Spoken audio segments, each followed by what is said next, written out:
Good afternoon. I'm Delphine O'Rourke, and welcome to the third panel in today's symposium, Impactful Interactions.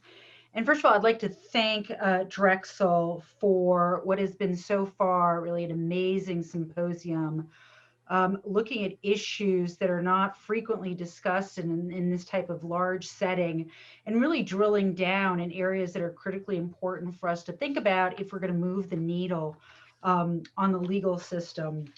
So it is a privilege to kick off Navigating a Minefield, ASD in the American Healthcare System, which is going to be our panel this afternoon. So I'm Delphine O'Rourke. I'm a healthcare regulatory attorney with the global law firm of Goodwin, and I advise clients on the federal and state laws that impact the healthcare space. I'm particularly interested in healthcare access, delivery, and payment in areas where the current system is not meeting our patients' needs and families' needs and our communities' needs, and partnering to find innovative ways to drive improvement. I'm also very focused on health equity generally and women's health. So again, it's a pleasure and privilege to be part of this symposium and to engage in a conversation with my panelists around ASD and the healthcare system. Victoria, Derek, and Stephanie are all focused and thought leaders on the intersectionality of ASD and our health system. So very much looking forward to a vibrant conversation. So let me start by introducing Stephanie Keeney Parks, who is a PhD candidate, a graduate student at University of California in Los Angeles and the Department of Anthropology. And Stephanie's journey with autism and the impetus for her work is as her experience as a mother of a child with autism. And Stephanie's work centers on the everyday experiences of Black families that have a child with autism. She engages with the ways that racism and ableism conflate and impact every aspect of these families' lives, focusing on systems such as education and medicine. So welcome, Stephanie, and thank you for joining us today. Derek Green says that his most important job and role is as the father of our autistic child. In addition, he is a council member in the city of Philadelphia. In 2015, Derek won the Democratic Party primary for city council at large in Philadelphia, and later that year he was elected as a member of the city council. In 2019, he was elected for another term. Congratulations. He chairs the Committee on Finance and Disabilities and also serves as the vice chair of the Committees on Aging and Law and the Government. In addition, in his free time, Derek and his wife co-founded the first autism support class at Houston Elementary School to help autistic children like their son. They're also top regional fundraisers for Autism Speaks. So welcome, Derek. And Victoria Rodríguez-Roldán is the director of the Transgender Nonconforming Justice Project at National LGBTQ Task Force. Ms. Rodríguez-Roldán is a trans and mental health activist fighting against mental health stigma and fighting for inclusion, especially for those with psychiatric disabilities. And her work has explored the intersectionality of mental health, disability, and trans identity.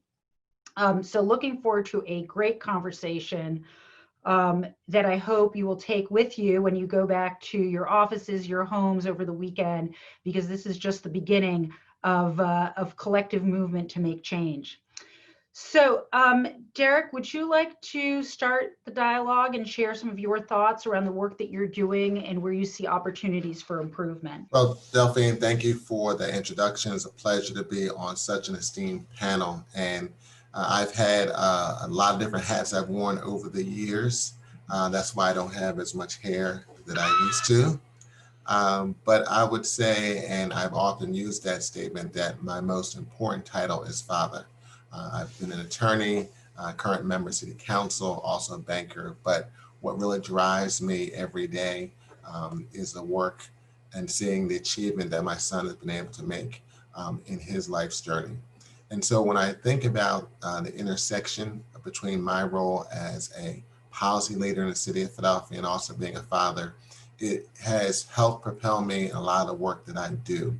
As you stated in the opening and introduction and background, when my son was first diagnosed on the autism spectrum, about 1 out of every 200 children on the spectrum. Now, and I've seen different numbers and figures, but 1 out of every 54 and the prevalence for boys is much higher.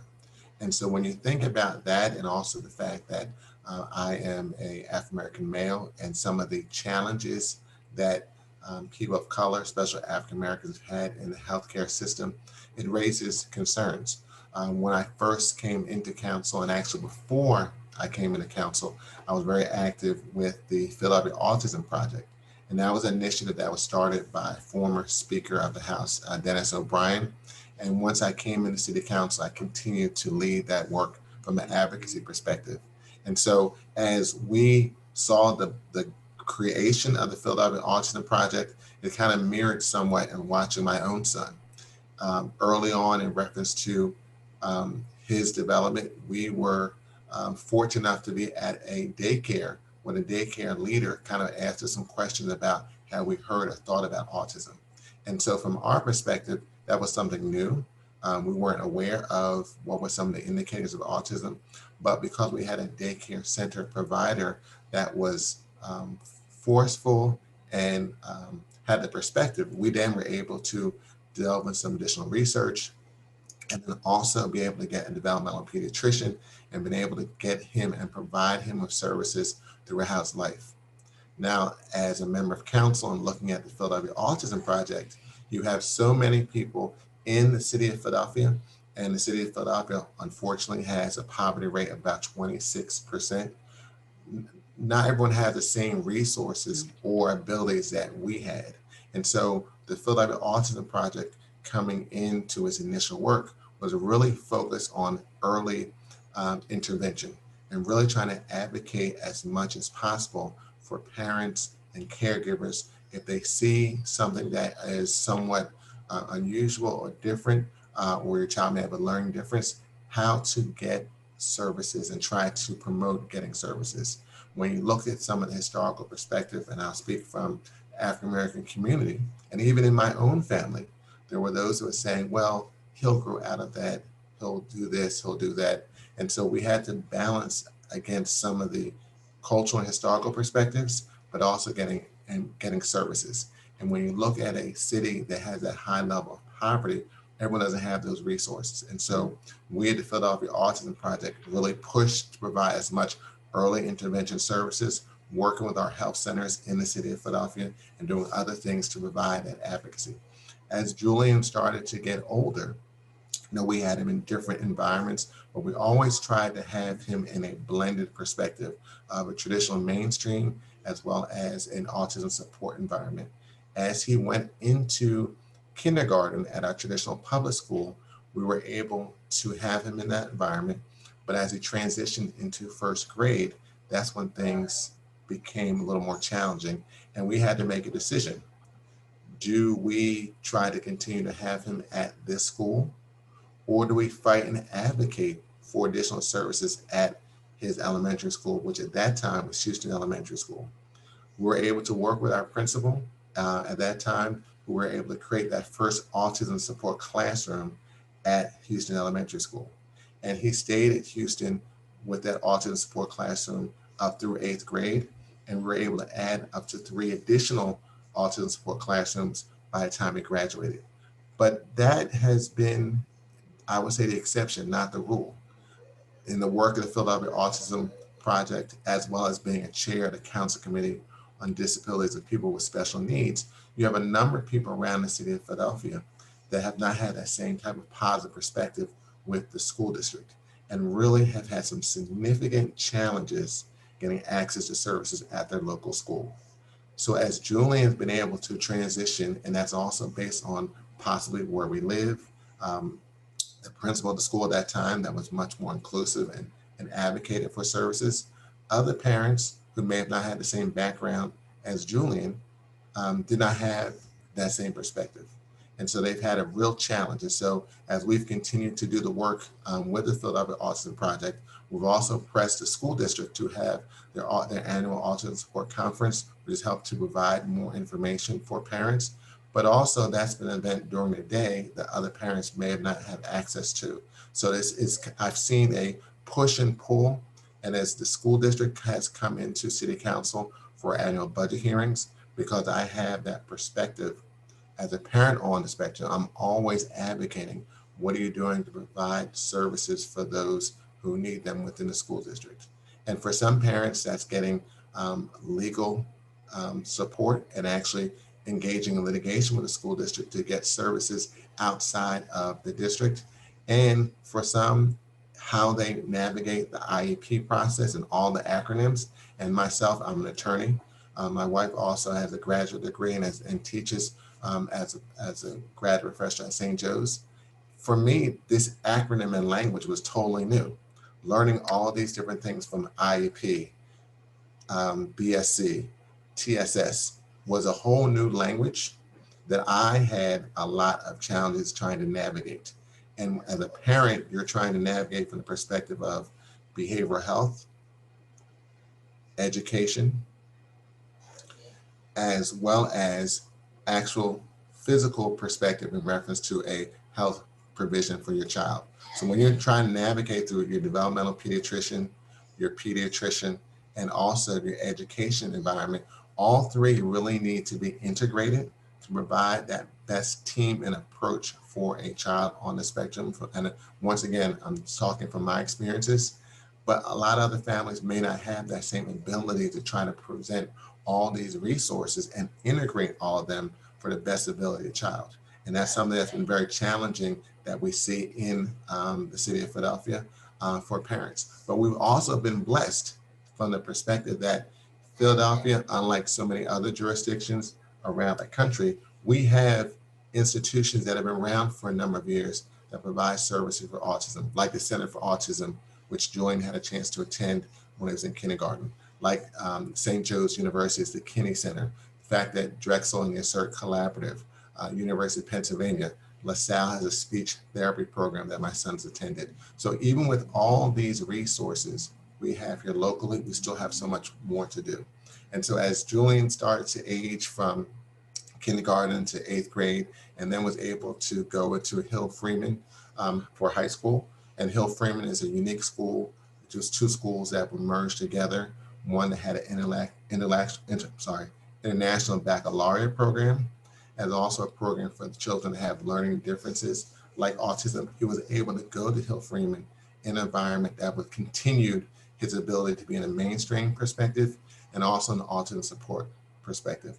But it has not been the perspective for all children in the school district. Some have had to go or going to their neighborhood school and not had that same experience that we've had with Julian to be able to go into a special ed school that has a large percentage of young people who are on the spectrum. But at the same point, and I made this reference earlier, me being an African-American male, 6'3", now Julian is getting older and taller.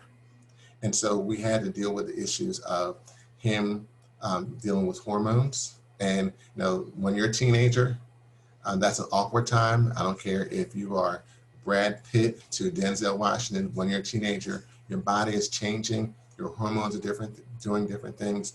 And for him, we had a real challenge as he started to get into those teenage years.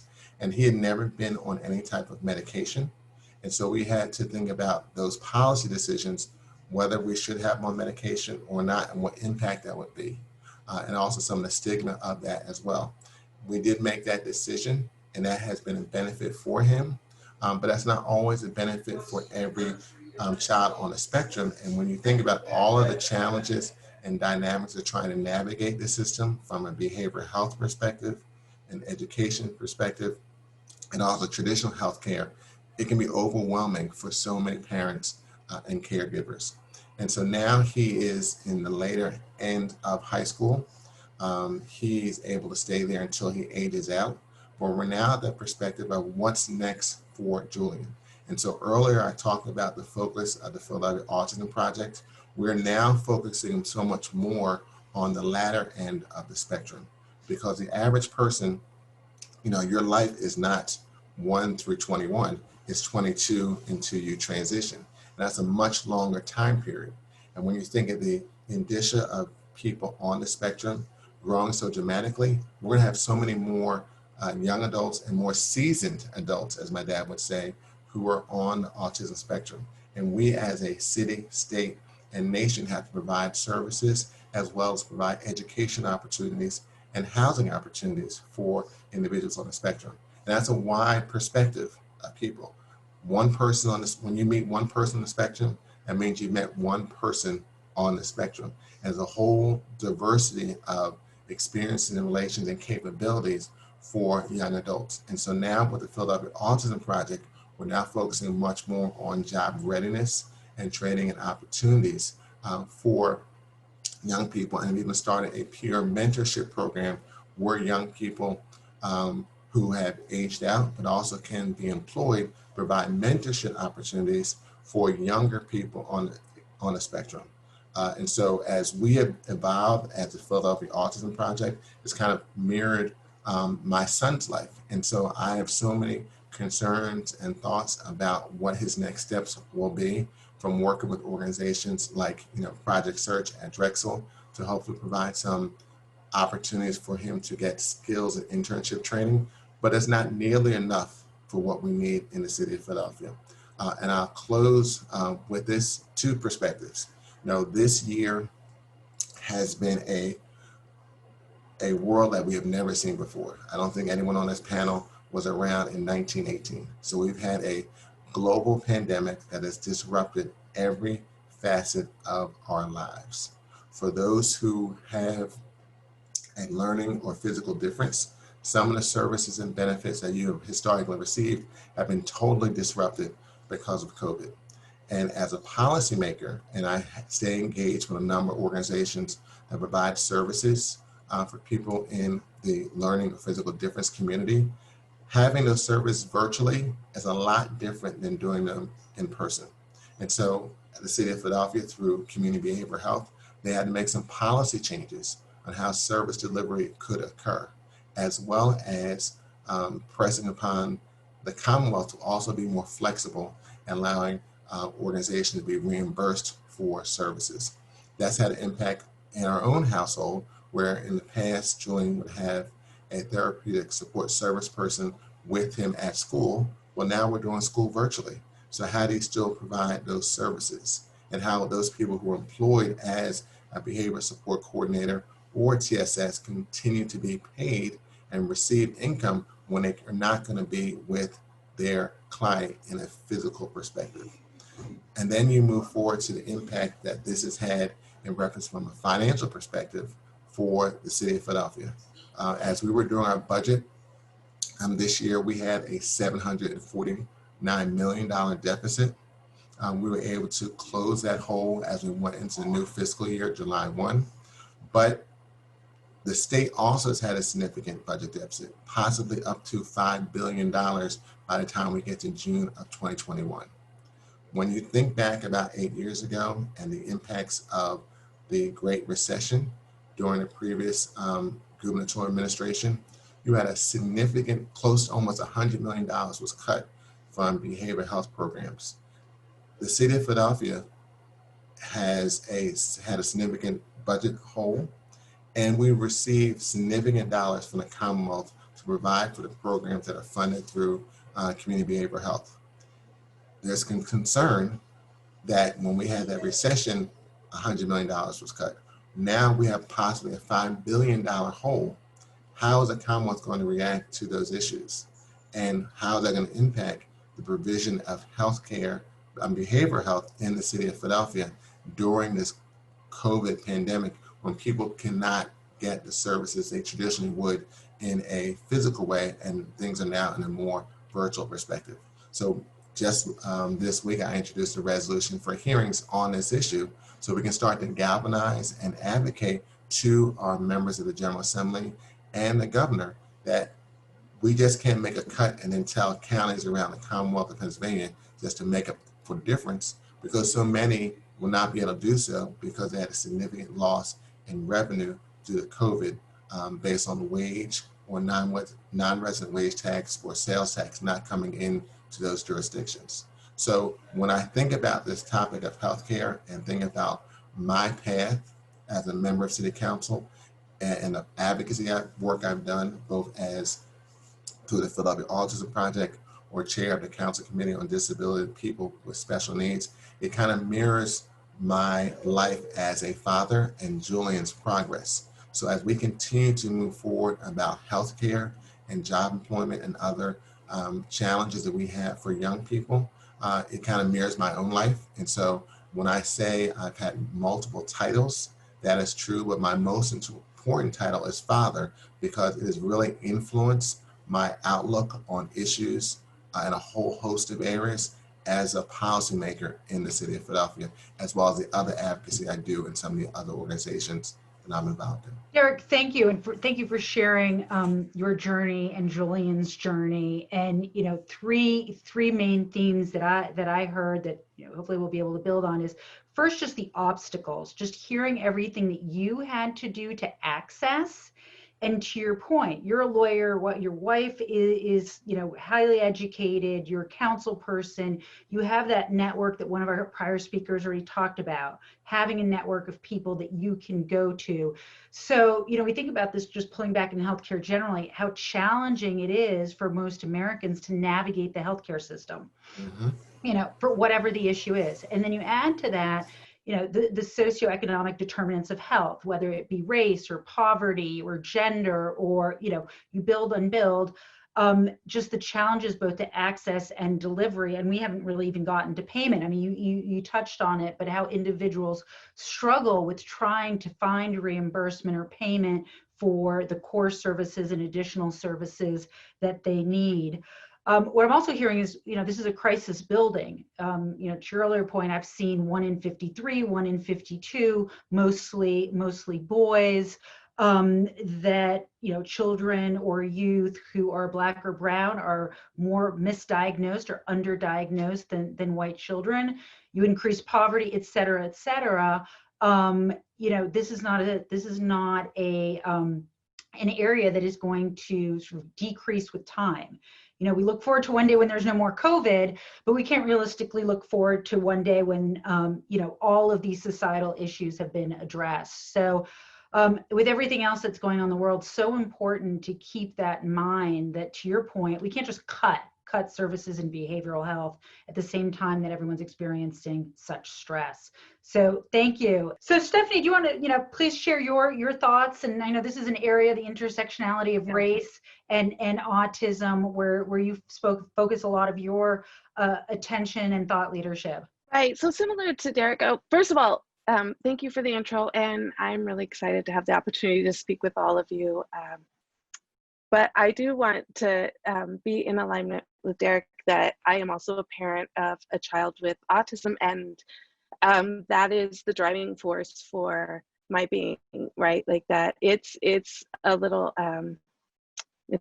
it definitely is what informs my work. So I am a doctoral student at the University of California, Los Angeles in the Department of Anthropology, where I am a medical, psychological, and linguistic anthropologist, and I study the ways that Black families experience autism or parenting a child with autism at large. What happens in the everyday life of these families? As Derek was saying, like some of the things that popped out for my family were the ways in which we were translating our son's diagnosis for, say, the matriarch of our family, right? Like my kid's great grandmother, how did she attend to that, right? And how are we able to make her a part of this new category of autism, which was definitely a new category for our family when our child was diagnosed, which is common for many families, especially Black families.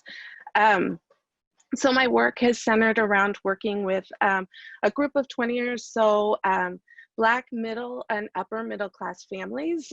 All of them have degrees, bachelor degree and above. The great majority of them have advanced degrees, including several 2 PhD households, a full bird colonel at the Pentagon, his wife, who also has an advanced degree and teaches at a university. So this crew of families that I followed for the last several years, kind of, they meet all these kind of respectability type politic things that we're taught as Black people that will give you access to the American dream. Are you educated? Did you do the work to get your degrees? Did you marry and have a 2-parent heterosexual household? And yes, these are all very problematic categories. I understand that, but I'm just making very evident what Black families were told are the things you can do to make sure that you get access to equitable services and outcomes in the United States. And my research has shown that that's just not the truth. That families with 2 PhDs in their household aren't going to get equitable access to an autism diagnosis, much less equitable access to services or quality services or education or least restrictive environment or and ad nauseum, and it goes on, right? Like, so some of these ideas around, like, we have to kind of destabilize the idea that you can do these things and they'll magically transform your possibilities. It's not always the case. It's very rarely the case. It kind of proves the rule, right? We become the exception to the rule. So that is one part of my research, is working with families and kind of just listening to their stories about their world and believing them for those, and believing them for their expertise in their own experiences. The second part of my research, I spent a year in a developmental disability clinic of sorts that specialized in autism, following clinicians of various types. So everything from your developmental pediatrician to your pediatrician, OT-PT speech, genetics, autism clinics, autism diagnostic clinics, ABA clinics, et cetera, just watching how the clinicians engaged with families, and specifically Black families, and how things like autism diagnostic tests were done. And what became incredibly evident was that racism is just rampant and baked into this pie, right? Like, it's just part of the project. So for example, one of the things that showed up very clearly in some of the work that I was doing was watching how clinicians learn to give autism diagnostic tests. And they were being taught things that, things like culture doesn't matter, right? So somehow that culture could be separated out from people's ways of being, and you could somehow objectively measure if somebody has autism. But then when the clinicians would go and give these autism diagnostic tests to a Black kid, if a Black kid used, let's say, Black language, which is what it has colloquially been referred to as Ebonics or African American vernacular, if a child does not know to code switch into what are white linguistic norms, that can get scored as deviant and problematic and change a kid's autism score. If the kid does any type of Black behavior, and this actually attaches to the parent as well, if the child or the parent does something that's typical for Black culture, but atypical for white cultural norms, those things would be scored as inappropriate, problematic, and also impact the child's scoring, right? Or be absolutely translated as, you know, an entirely different diagnosis, not even autism. So I was watching Blackness become conflated with disability quite obviously. Like, if you behaved in ways that white people couldn't understand, then the clinicians in that clinic, who were when I say overwhelmingly white, there were 2 Black graduate students in the entire, like, across the entire medical system in that particular hospital. So it was very, very, very few Black people in the room. Yeah, and it just struck me how deep and how scary this problem is for Black families, and how this translates then out into bigger spaces, right? Because the hospital is just one place, and if disability just happened in the hospital, it'd be one thing, but that's not where it happens, right? It happens in the everyday world. It happens when my son is flapping his hands, and like Derek says, my son is 15, he's 200 pounds and 6 feet some tall. My husband's huge, you know, so he looks just like his dad, you know, and so flapping his hands isn't perceived as Del flapping his hands, is perceived as aggressive and scary.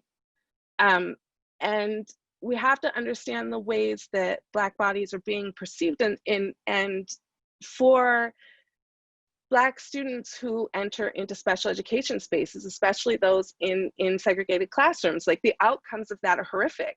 I don't know a single solitary parent who would take that bet. Would you take the bet that your kid has a chance of 75% chronic unemployment and or incarceration?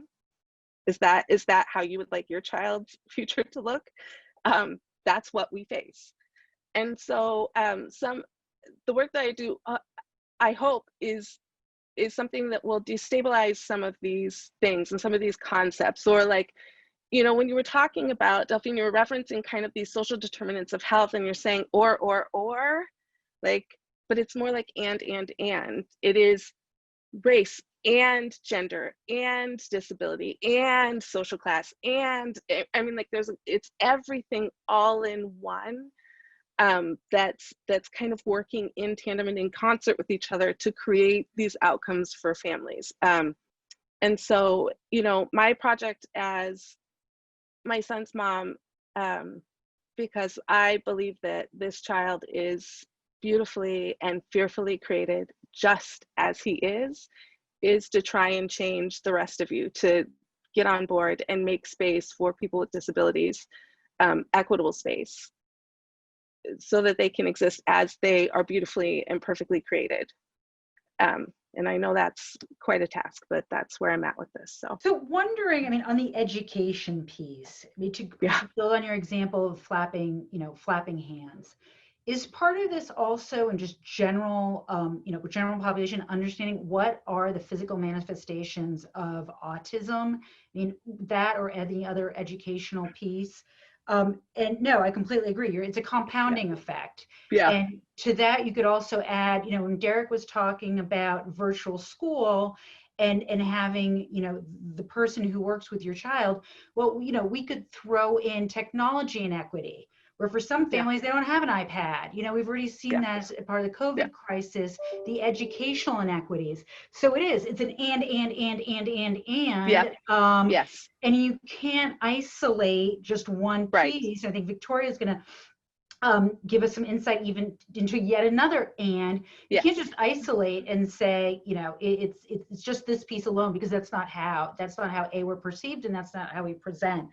If we're gonna, what is your thought on the education piece? I mean, how much of this is sort of public education of, you know, there'll be hundreds of thousands of children with autism in our society, will become youth, will become adults, and we all want them, hopefully, to have a inclusive future. I teach for a living, right? And I teach undergraduates at UCLA.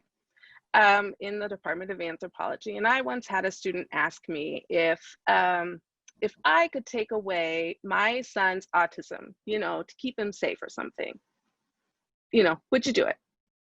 And I looked at the student and I was like, I mean, I'd have to take away his Blackness too. You can't just teach to recognize physical manifestations of autism, because two are conflated.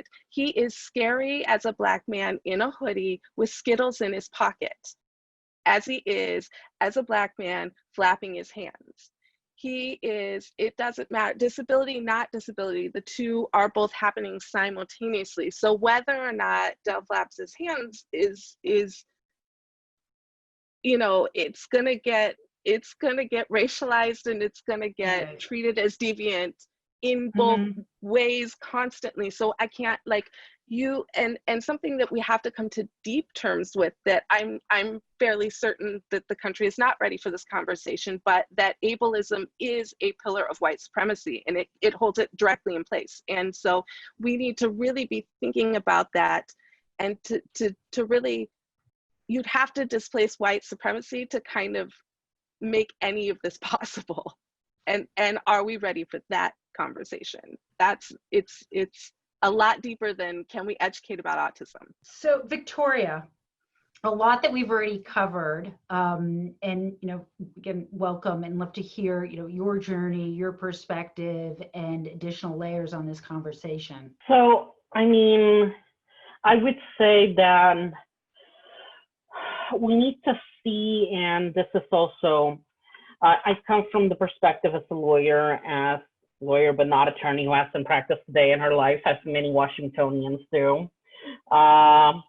as someone who works in healthcare policy from an LGBTQ perspective and has headed a disability justice project in an LGBTQ organization, and as an autistic person, that we cannot separate it from the idea of self-determination. I've been seeing, to an extent, a lot of conversation so far is centering on the idea of helping the poor kid with autism, basically. But we are also forgetting those kids grow up into fully fledged adults. Those kids live full lives, and that any sort of advocacy around autistic issues needs to be led by people who identify as autistic. Why? Because otherwise we have therapies, and here the best example is ABA therapy, which is sometimes akin to dog training in the ways that it can be handled, that it essentially is designed to try to make you fit into society rather than trying to accept you for who you are. And I'm seeing Stephanie's head nodding like that, rather than accepting you for the variety that you have. Part of what I'm gonna separate, and people are welcome to read my recent article in the Journal of Gender, Social Policy and the Law in American University, which is that autistic people and people with disabilities are more likely to identify as LGBTQ for a variety of reasons that honestly nobody knows and probably will never know, and maybe we're better off not knowing. But in the process, for example, that gender variance where the autistic person identifies as trans or as gay or otherwise queer is treated as part of the symptom of autism that needs to be treated, basically, as something to be corrected. In that sense, many people compare, for example, ABA therapy and other such therapies to essentially conversion therapy, basically. So in that sense, it becomes kind of a traumatic experience, and we need to see it. We need to look towards more integrated environments, because inevitably segregated congregate environments form our breeding grounds for abuse. We need to look at environments and how people are treated, because inevitably, like when you talk, if we go back to the conversation of the school system and the kid, the autistic kid who is a student, when you ask the mothers of the white kids, it's like, well, I don't know what's going to be their professional prospects because they're nonverbal or whatever. But when it's the black mother, it's, I don't want my kid to be shot, basically. But I would say, additionally to that, we also have the issue of self-determination, of seeing everything in the life of that person from the lens of their being autistic, basically. And in the process, everything, and another document I encourage people to read, and somebody can Google it and toss it in the chat because I'm too busy talking and I can't do two things at once. Otherwise, I lose track of my mind, is to the Declaration of Rights of Autistic Trans People from National LGBTQ Task Force, the National Center for Transgender Equality, and the Autistic Self-Advocacy Network, an amazing organization that if any one of you is into donating to Autism Speaks, I tell you, shift that money to the Autistic Self-Advocacy Network since it's entirely autistic-led.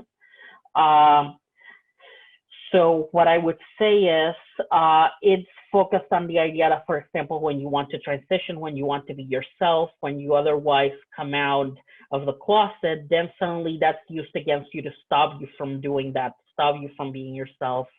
And there we go into issues like guardianship. When you, once you reach adulthood, the autistic people are being channeled into, instead of congregate work environments, into competitive work, into fulfilling lives, they're shunted into either segregated work environments, sheltered workshops, as we call them, where they're being paid less than minimum wage, or for that matter, into guardianships under parents or other loved ones who may, we often in disability, I like to joke that if a law or proposal or policy proposal says helping families, and it's focused on families of people with disabilities, odds are this is not going to go well, because as much as we love the idea of loved ones helping people, those loved ones aren't necessarily the best people on earth always. If you have loving parents that always supported you, congratulations, but not everyone has that. So in that sense, that is also a situation, because guardianship is essentially a civil death, basically. In many states, you cannot vote, you cannot own property, everything in your life is controlled, down to like sometimes even more than when you're a legal minor. And then in many jurisdictions, like in DC, it's actually really hard to get out of there. So another proposal from the community that we need to move forward in is an assisted decision-making process and system, where even if you need help having decisions because of your intellectual disability, you still get to choose who helps, who is that person helping you. You still have some measure of veto power over it, and get to control some of your own finances and so on, rather being entirely at the mercy of someone else who may not necessarily have your best interest in mind. I would say one issue that I've been researching that is going to be the topic of my next publication, probably the one here at Drexel at the symposium edition, is that when we look, for example, New York State has a wealth of information about involuntary commitment and assisted outpatient treatment available online, whereas in most states they either don't keep that data, or for that matter, you have to go through a lengthy FOIA process, which I'm trying to do with the District of Columbia now, where I live. But is that a majority in many cases, in New York City, as it is practically a majority of people going through an involuntary commitment process are people of color, especially Black people, for example. So you have to say, well, where are all the white middle-class people with schizophrenia? You know, it's not a condition that discriminates, you know, it's not based on genetics or anything like sickle cell or anemia or whatnot. Well, they're definitely somewhere, but not through the court system, basically. And the same thing goes when it comes to autistic people. It's not just about underdiagnosis. Sometimes the disparate treatment that we give autistic people in schools is so horrible that underdiagnosis is sometimes a blessing for the kid, basically. I'm loving the facial expressions of Stephanie here. I feel very validated here, by the way. But we need, because we need it to be turned into something that is affirming rather than be telling the parents this is a tragedy, which is essentially how Autism Speaks frames it. Basically, this is a tragedy that will destroy your marriage, basically, a few years ago. As if it were cancer or the kid died or something. No, the kid is perfectly alive and well, and drawing pictures about whatever special interest they have, be it trains or other stereotypes, or in my case, legislative districts in Puerto Rico. I know, nerdy. I went into policy. What did you expect?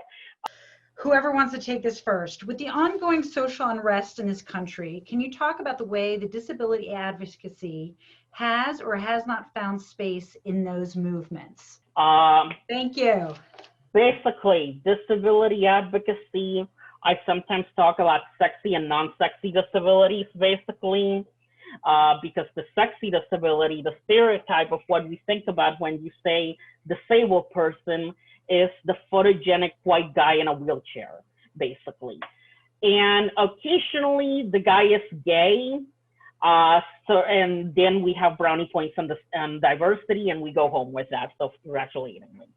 But that's the sexy disabilities. That's what you see in the pictures. That's the two people that you see next to George Bush Sr. when he was signing the ADA into law in the famous signing picture in 1990.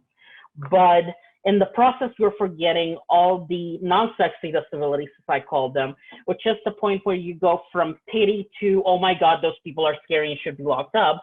And there we are talking about mental illness. There we are talking about autism, we're talking about other developmental disabilities like Down syndrome and so on, who are usually not part of that group picture. I sometimes like to talk of a story I have of one time I was in a Hill office for a very progressive member of Congress who shall remain unnamed because that isn't really relevant. But I was meeting with his chief of staff. This was a few Congresses ago. And I was trying to talk about how this bill around mental illness is bad and we shouldn't approve it. And you should get off that bill as a co-sponsor and so on. And the staffer tells me, well, you need to understand we're talking about serious mental illness. Spoiler, I'm a lawyer specialized in mental health law, and I'm still trying to figure out what serious mental illness means, even though it's a legal term of art, because it's basically everything under the sun. And she says, like bipolar and schizophrenia. You know when you have a comeback in your mind that you know will get you into trouble, but you can't possibly resist saying it out of how good it is. So I said, oh, you mean like me and my partner who are both bipolar? And then I got to enjoy the next 5 minutes of her trying to dig herself out of that hole, digging herself deeper, essentially saying something to the effect of, you're one of the good ones, I don't mean you. Which is sort of the equivalent of saying, it's you are white, or I don't see race, I don't see you as black, or whatnot. But the point is that we essentially attach too much respectability politics to disability advocacy. That we have an aversion of who should get on those spaces and who do we deserve advocating for, and in the process end up shunting out all those non-sexy disabilities, as I like to call them, especially if they're people of color, especially if they're LGBTQ, et cetera, et cetera. And again, I could keep on talking, but I would like to see Stephanie's reactions and Derek's reactions to the question and whatnot. I'll jump in for a little bit. Victoria, I was just listening to all your commentary, and I have so many different things are going through my mind at the same point, at the same time, and listening. And I concur with so much of what you say, because people have a certain perception, and I think maybe it's just part of this American culture that we have to be able to identify something immediately. So if you're African American, that means you do A, B, and C. If you are part of the disability community, that means you are C, D, and E. But we're a diverse country and a diverse amount of perspectives, and that's part of what the challenge in this scenario, especially for people that have a physical or learning difference. I don't even like the word disability, just like I have friends in other communities that do or do not like certain words or phrases, because I think we focus so much on people being not like others as opposed to being able and having, and I love the fact that Stephanie brought up the point of ableist, because I definitely agree. We have that perception, and even within certain communities, we have other biases among each other. And so when we look at the challenges that have gone on in this country, based on the civil unrest that occurred with the horrendous killings of George Floyd and Breonna Taylor, Ahmaud Arbery, there's been a whole host of people that have been advocating, but still those who are advocating have been, I agree with Victoria, pushed to the side because they don't fit a certain stereotype or perspective in reference to what their voice should or should not be in this certain current situation in our country. And we have to get beyond that. I mean, we have to do so much more in reference to self-advocacy. I think about my own son, who, as he is aging out of services, and people say, well, what do you want your son to do? Well, it's not for me to say what he is to do. It's for him. I mean, I'm his father. I'm going to do the best that I can to advocate for him, but he should have a voice on what he wants to do. And we don't provide those opportunities because we try to push people in certain perspectives. And if you, heaven forbid, you do something that's different than the norm, then you're going to be shunned and not be allowed to be part of the conversation or the discourse. So I do a little work with a self-advocate named Leroy Moore Jr., who is the head of Crip Hop, who it's a disability hip hop movement, and he's fierce, and you should look him up. And I've been talking with him recently about what's going on in the world with disability and this Black Lives Matter movement, and kind of like the coalescing of these things in this particular time and space, and how people of color and disabled people are often on the front lines of movement for equity, and how often those two groups don't come together in solidarity, where Black Lives Matter movement, at least in this area, wouldn't entertain the Black disability activists in doing collective work. Because as Victoria pointed out, some disability is sexy and some is not. And we treat it as such. So I think that as we are busy burning it all down and metaphorically burning it down, not literally burning it down, metaphorically burning these ideas to the ground about Blackness and anti-Blackness and racism, we also need to be considering that for disability as well. And I would push back with Derek on the word disability. Like, it's not a bad word. I just can't, like, even though it does show difference, I find it very differently situated for me personally, that yeah, I don't mind it at all, but this is kind of also what I would hope that we were able to entertain, is that part of freedom is being able to experience these things quite differently. Derek and I can have two very different opinions on the word disability and still be able to work in conjunction with each other, you know, towards a better future. And I really think that as we're all kind of pointing out, that as we're busy reimagining the United States, we need to have some critical conversations around capitalism and how that is defining our children and what their worth is. And when Derek's asking, what is this child going to do post 21? People are asking him, what kind of job are you going to do? And is that a job that we feel is appropriate enough, or gives you enough status to be, you know, somebody seen as worth in this country? And we have to start untying that. It's unacceptable that we tie people's worth to what their capitalist capabilities are. Can you make this amount of money with this particular job title? So I think that we just have so much work to do. Well, I think it's great that you disagree, particularly in recent environment. It's great to disagree and have these conversations. If everybody just agrees in public but disagrees behind the scene, we don't move anywhere. So another question from the audience. Often we hear that autism is more prevalent amongst boys, but is that true, or is it just that autism research has revolved around cisgender boys and girls are better at masking? And even maybe non-binary and trans children haven't been included in this type of research and may never get diagnosed because of this. Okay, I'm just going to go ahead and say that the extreme male brain theory is BS. I would say the entire word out loud, but I am in a law school, so, I'm going to pretend.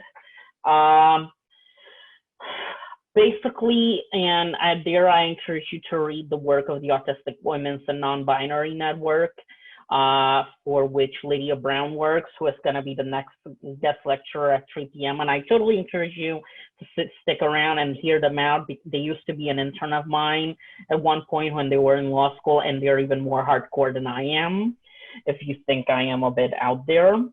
But I would say that it primarily comes about from a series of researchers long ago, like back in the days of our grandparents and so on, who came up with the idea that autistic kids had an extreme male brain, basically, and that it was just boys, basically. And that the stereotype came along from that. Even many health professionals still believe that. And in the process, boys tend to be overdiagnosed. Girls end up being, I wouldn't say better at masking so much as better at being ignored, basically, and let's keep in mind, we already have a healthcare system that routinely ignores women's complaints more than men, and everybody who has been through a gynecologist's office can testify to this, basically. So in that sense, I would say it is completely untrue. And indeed, the studies have shown when it comes to LGBTQ people, like trans and non-binary, that autistic people are more likely to be trans and non-binary. But oftentimes the stereotype of you have to be a boy gets used precisely as an argument to invalidate the person's trans identity. So yeah. I think it's important that though my work centered race very particularly, I would say these ideologies that surround what are white, hegemonic, kind of neurotypical patriarchal norms are just baked into the way that we do things, including diagnosis. So it's always going to come from that particular framework, which is always going to, you know, kind of place the white male typical body as being the ideal, and everything else is going to fall out underneath that. And so it's just, and you can have the most brilliant diagnostic test possible, but until you displace those ideologies in the people giving said diagnostic test, then you're just stuck. At least that's how I perceive it. I think a fun example, and this dates from the 1990s in Puerto Rico, is that when they were using some of the IQ testing for children, a question that the test had was asking whether snow is cold. And if you're 8 years old and have spent all your life in the tropics, you might literally not know the answer to that question. So, yeah. And I think you often have to question, I think both Stephanie and Victoria touched on this, the level of bias of who is doing the research, their own perspectives, backgrounds, historical context, family context, that all plays a role in their method of doing evidentiary research. And we all have our biases, and we have to do the best that we can to not allow those biases to impact the work that we do. But it is a factor. And when you don't have a diverse perspective of those individuals providing that type of research and information, then that bias is not even viewed as a bias. It just becomes a normative quality that people think this is how things are, when that's based on a groupthink that don't even realize the bias is part, and it has an informed aspect of the research that they're doing. And Stephanie addressed that in her opening remarks. I mean, the issue of only 2 medical professionals being medical professionals of color and the training that goes into it. Do you know of any efforts? I mean, there's certain areas where there's sort of encouragement because there's demand to encourage students who are in high school to even become aware that this is a career option and that there's this area of research.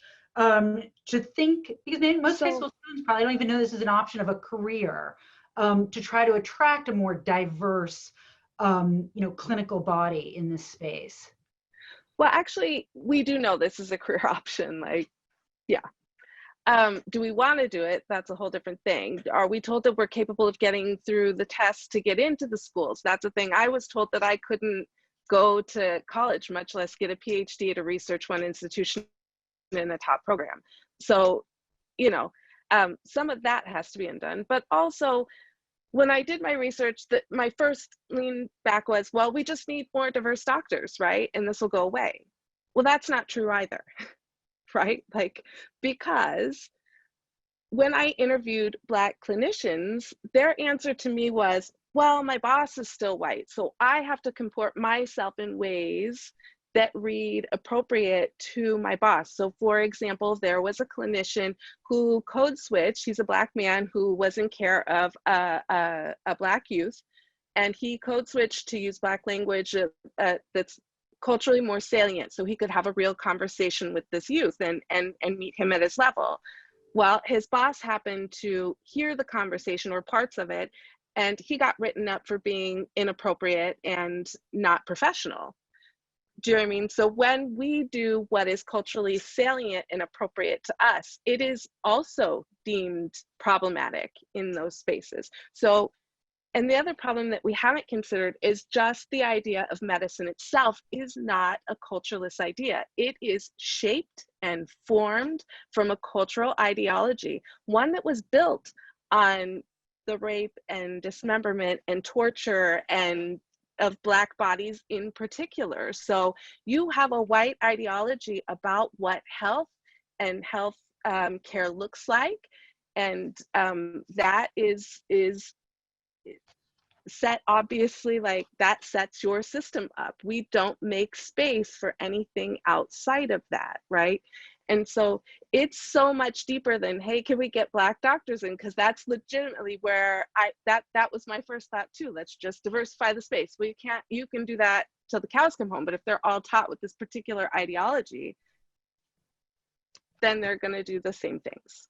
And Delphine, if I could follow up on Stephanie's point about the code switching, which I just find that so interesting, that that physician was being viewed as being unprofessional for code switching when it was actually the need to code switch to get the information that would be needed to help that individual. So if anything, they were being more professional and finding another way to connect with that patient to get the information that was necessary to help the patient, but that's being viewed as a negative of being not professional, when actually I would say is being the other direction, using all the skills and talents that they have to help that patient to get more information out, to provide additional care. So it's those things, those biases, and that it's just, it's part of this whole conversation that we're having right now, that people are being impacted in so many different ways, and it's so deep in reference to those issues, just like what you just raised.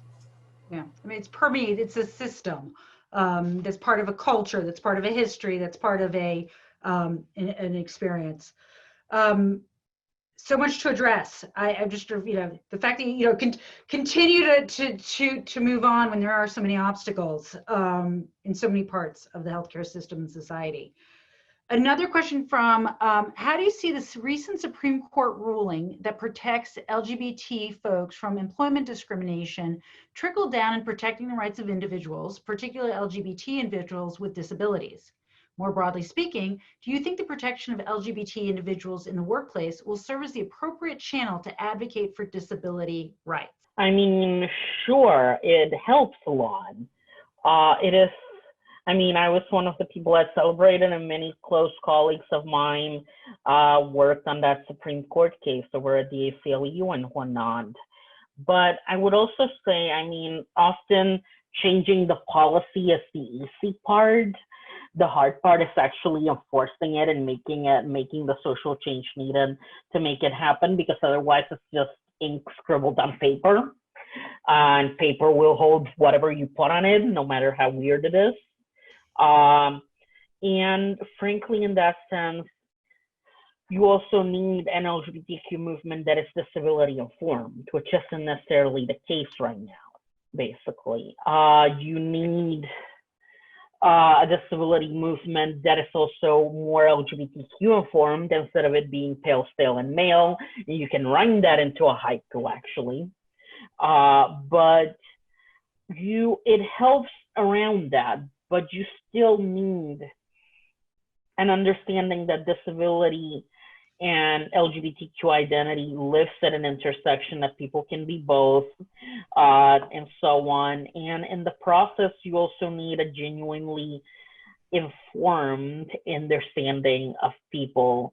And that's not just having to piggyback off Stephanie, Black doctors. You also need doctors with disabilities, basically. We need more psychiatrists that have had ECT done on them, We need more doctors in wheelchairs, and I can keep on going with that. And the same thing happens within the civil rights movement among the attorneys that do this work, basically. And frankly, law school isn't exactly friendly towards disability, and any type of variance that makes it slightly harder to outline. So, yeah. I'm going to direct this one to Derek. As a government actor, how do you maneuver the state's already limited budget in allocating resources for people with ASD? More specifically, do you think the allocation of resources should be channeled more in healthcare than grounded in education or in the criminal justice system? That's a complex question. I definitely agree with some of the premise of that question from the perspective of the education piece. Definitely reference criminal justice. As a father, African-American child who is on the spectrum, I'm concerned that we put a lot of perspective on the criminal justice system, especially on a place to do things where they should not be involved in doing. And we need to provide other resources to help people that are having all kinds of different perspectives in the system.